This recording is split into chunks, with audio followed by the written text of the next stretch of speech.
بسم اللہ الرحمن الرحیم الذین ضل سعیہم فی الحیاۃ الدنیا وہم یحسبون انہم یحسنون صنعا، اور وہ سمجھ رہے ہیں کہ اب تو بڑے کامیاب ہیں، میری ایک فیکٹری تھی اب میرے 3 مل لگ چکے ہیں، میں نے فلاں یہ تھا میں نے اب اتنی جائیداد بنا لی ہے، میرے اتنے ایسٹس تھے اور سال بسال گنتی کر کے اب تو کامیاب ہو رہے ہیں۔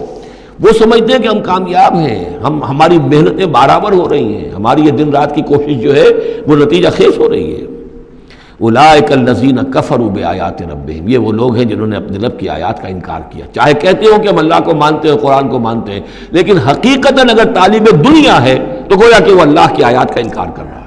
اللہ تو کہتا ہے اصل زندگی وہ ہے، وَإِنَّ دَارَ الْآخِرَةَ لَهِيَ الْحَيَوَانُ، تم اصل زندگی اس کو سمجھے بیٹھے ہو، تو تم نے کہا اللہ کی بات کی تصدیق کی، تم نے تو اللہ کی بات کو جھٹلایا ہے۔ اولئک الذین کفروا بآیات ربہم ولقائہ فحبطت اعمالہم، یہ جو جھوٹی پھوٹی کوئی نیکیاں کرتے ہو اپنے دل کی تسلی کے لیے، جھوٹے تسلی دینے کے لیے، کوئی مسلی کھلا دیے، کوئی غریبوں کا کام ہو گیا، کوئی کسی کے لیے، یہ نیکیاں ہمارے ہاں قطعاً ان کی کوئی حیثیت نہیں، ان کے سارے اعمال اس قسم کی نیکیاں حبط ہو جائیں گی۔ فلا نقیم لہم یوم القیامت وزنا، تو اس دن ہم ان کے لیے قیامت کے دن جو ہے کوئی ان کا وزن قرار نہیں دیں گے، یا ان کے اعمال کو تولیں گے ہی نہیں۔ اعمال تو ان کے تولیں گے جن میں ایمان ہو، جن میں ایمان ہی نہیں ان کا اعمال کیا تلنا ہے۔ فلا نقیم لہم یوم القیامت وزنا۔ اب یہ ہے 2 مقامات جو میں نے کہا ہے کہ ایک کھوٹا وہاں ایک کھوٹا یہاں، اسی لیے ابتدائی آیتیں اور آخری آیتیں سورہ کہف کی، خاص طور پہ دجالی فتنے سے محفوظ رہنے کے لیے ان کو یاد رکھا جائے، ان کو پڑھا جائے، اور یہ کہ اللہ توفیق دے تو ہر جمعے کو سورہ کہف کی تلاوت کی جائے۔ درمیان میں پھر میں نے بتایا تھا زینت کا لفظ آیا، ترید زینت الحیات الدنیا، کچھ اور آگے چل کر المال والبنون زینت الحیات الدنیا، تو یہ زینت دنیا اور زیبائش اور آرائش، اور یہ تمہیں اپنے اندر گم کر لیتی ہے، تمہیں نہ خدا کی ہوش ہے نہ آخرت کی ہوش ہے۔ ذالک جزاؤہم جہنم، یہ وہ لوگ ہیں کہ جن کا بدلہ جہنم ہے، بما کفروا، بسبب اس کے کہ انہوں نے کفر کیا، واتخذوا آیاتی ورسلی ہزوا، اور انہوں نے میری آیات اور میرے رسولوں کو ٹھٹھا ذالک، ایسا ہی ہوا وہاں بھی، اصل زندگی وہ ہے، یہ سمجھتے نہیں یہ ہے، مان لیا ہوگی آخرت، چلو دیکھا جائے گا، کچھ نہ کچھ تو ہے نا، کچھ نیکیاں بھی ہم نے کر رکھی ہیں اور کچھ بہرحال ہمارے بچانے والے بھی ہیں، ہم سب بھی جو ہیں آخر حضور نے شفاعت ہماری کر ہی دینی ہے۔ جیسے یہودی کہتے تھے کہ ہم تو یہودی ہیں تو ہم تو اللہ کے بیٹوں کے مانند ہیں، چہیتے ہیں، لاڈلے ہیں۔ اب وہ آخری حصہ ان الذین آمنوا، جب ان کفار کی کیفیت یہ ہے، اور کفار سے مراد یہاں پر وہ منکر نہیں ہے، وہ کفار ہیں جو حقیقت کے اعتبار سے طالب دنیا بن گیا، چاہے اس نے لیبل اسلام کا لگا رکھا ہو، مسلمانوں کا وہ بہت بڑا لیڈر ہو، قائد ہو، کچھ بھی ہو، جو طالب دنیا ہے فی الواقع وہ ہے در حقیقت کی جو اصل کافر ہے، جس کو کہ ایک بزرگ کا قول جو ہے بہت عرصے بعد مجھے یاد آیا ہے کہ جو دم غافل سو دم کافر، اسی طرح جو شخص طالب دنیا ہے حقیقت میں وہ کافر ہے۔ قانوناً وہ مسلمان ہوگا، مسلمان ہو، مسلمانوں کا لیڈر ہو، وہ پیر ہو، وہ کوئی بڑا عالم ہو، کچھ بھی ہو، لیکن طالب دنیا، اصل طالب دنیا کا ہے یا آخرت کا، یہ طے کرنے والی بات ہے۔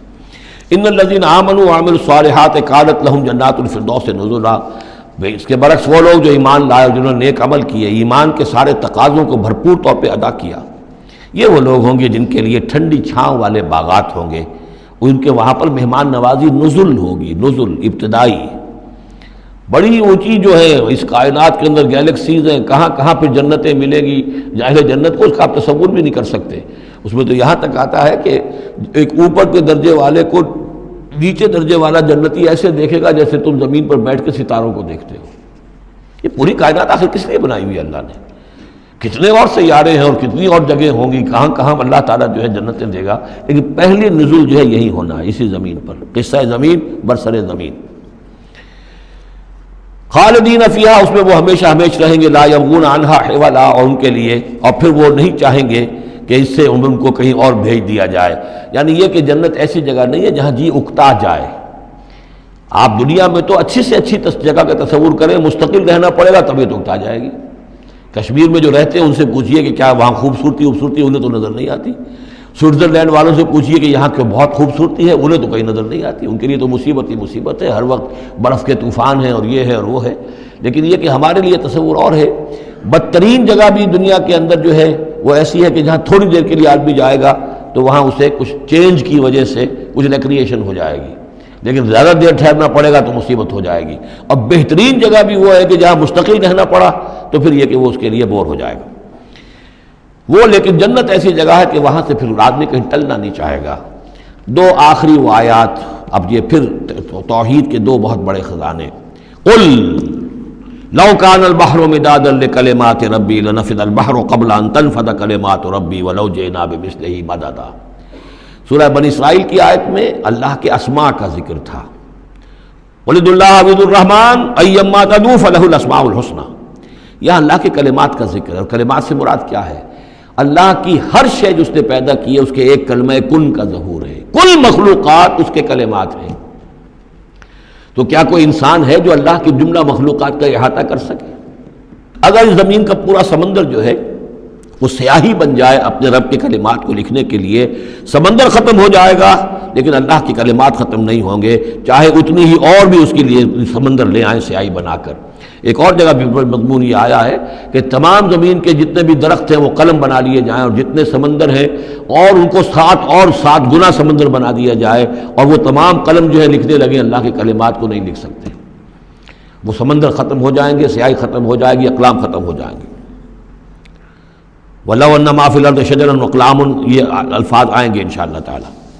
قُل لَّوْ كَانَ الْبَحْرُ مِدَادًا لِّكَلِمَاتِ رَبِّي لَنَفِدَ الْبَحْرُ قَبْلَ أَن تَنفَدَ كَلِمَاتُ رَبِّي وَلَوْ جِئْنَا بِمِثْلِهِ مَدَدًا۔ اور آخری آیت وہاں اللہ تعالیٰ کی شان، قُلِ الْحَمْدُ لِلَّهِ الَّذِي لَمْ يَتَّخِذْ وَلَدًا وَلَمْ يَكُن لَّهُ شَرِيكٌ فِي الْمُلْكِ وَلَمْ يَكُن لَّهُ وَلِيٌّ مِّنَ الذُّلِّ وَكَبِّرْهُ تَكْبِيرًا۔